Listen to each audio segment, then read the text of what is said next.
are you? You really have no idea. Batman Arkham Knight is the third game in the Rocksteady series of Batman games, and it wraps up the trilogy very nicely.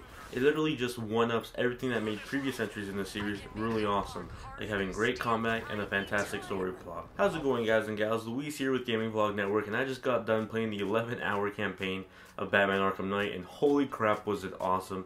It literally just is a better version of the previous installments, and it really wraps up the series trilogy very nicely. The great combat has been improved with new abilities and new gadgets. The open world is much larger thanks to it being on the current generation consoles.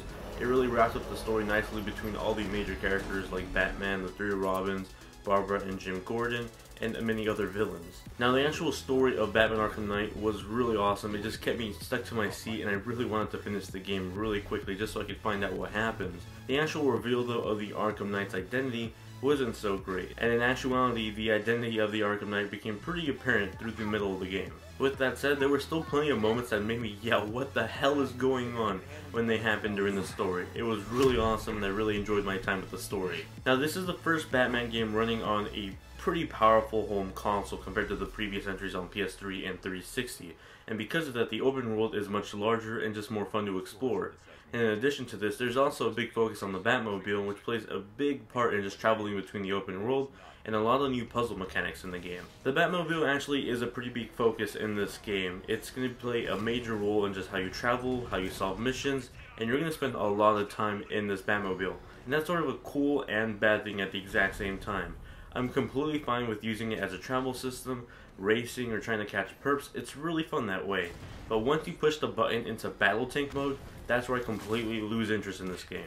I get that Rocksteady really wanted to change up the gameplay in terms of just how you play as Batman and then jumping into the Batmobile, but this whole battle tank system where you push a button and suddenly you're in a battle mode where you have to have a shootout with different tanks, it was okay at the beginning of the game, but after it became really repetitive and I was forced to actually jump into these to progress through the story, that's where I started to lose my cool and I got really bored with these instantly. In general, having Batman in a giant tank shooting out other tanks just feels sort of taboo to the Batman series.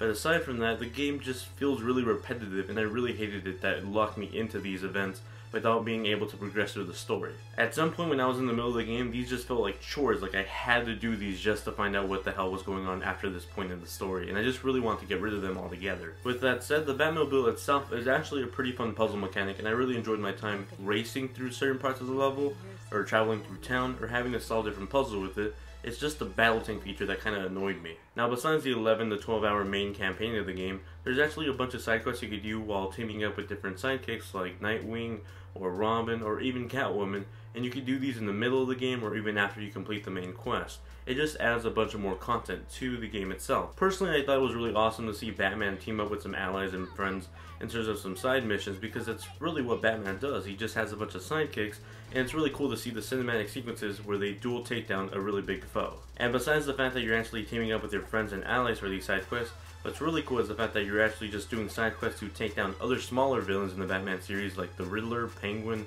and even Two-Face. Aside from my caveats with the battle mode and the Batmobile, the gameplay in Batman Arkham Knight is really awesome, and I highly enjoyed my time with it. I really love progressing through the story, and I really like leveling up, unlocking new abilities, and upgrading all my gadgets. Being able to upgrade my abilities and weapons was pretty awesome. It made me really feel like a super powerful superhero.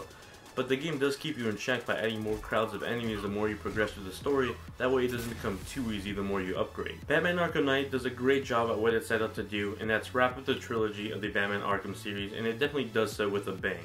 If this really is the ending to the Batman Arkham Knight series, it's definitely a satisfying one, and I highly recommend it for you. If you're a fan of the Batman Arkham series already, you're going to enjoy this title. If you're someone that owns a PS4 or an Xbox One and you just got done with The Witcher and you're looking for something else to play, I think you're really going to like Batman Arkham Knight. And if you're someone that's watching this review and you've played the game already or you're playing it right now, the best scene in the game so far in my opinion is when you hear this song, "Take me on home to the asylum."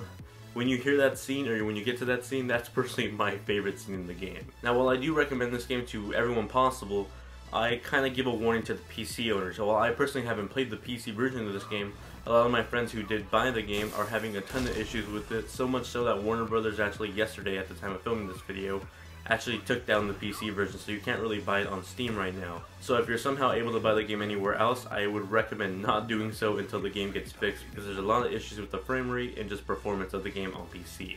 With that said, the console versions are perfectly fine, so if you own a PS4 or an Xbox One, feel free to go ahead and get the game. It's an awesome time. Thank you all very much for watching my Batman Arkham Knight review. Hope you guys enjoyed it and found it useful. If you guys did, please give it a like. It really helps me out and I greatly appreciate it. And share with your friends. It helps spread the news about the great game that everyone should be playing right now. As always, thank you all for being some awesome viewers. If you guys want to keep up to date with me online on Twitter or Facebook, or just want to play games with me on PSN or Xbox Live, check out the links in the description below.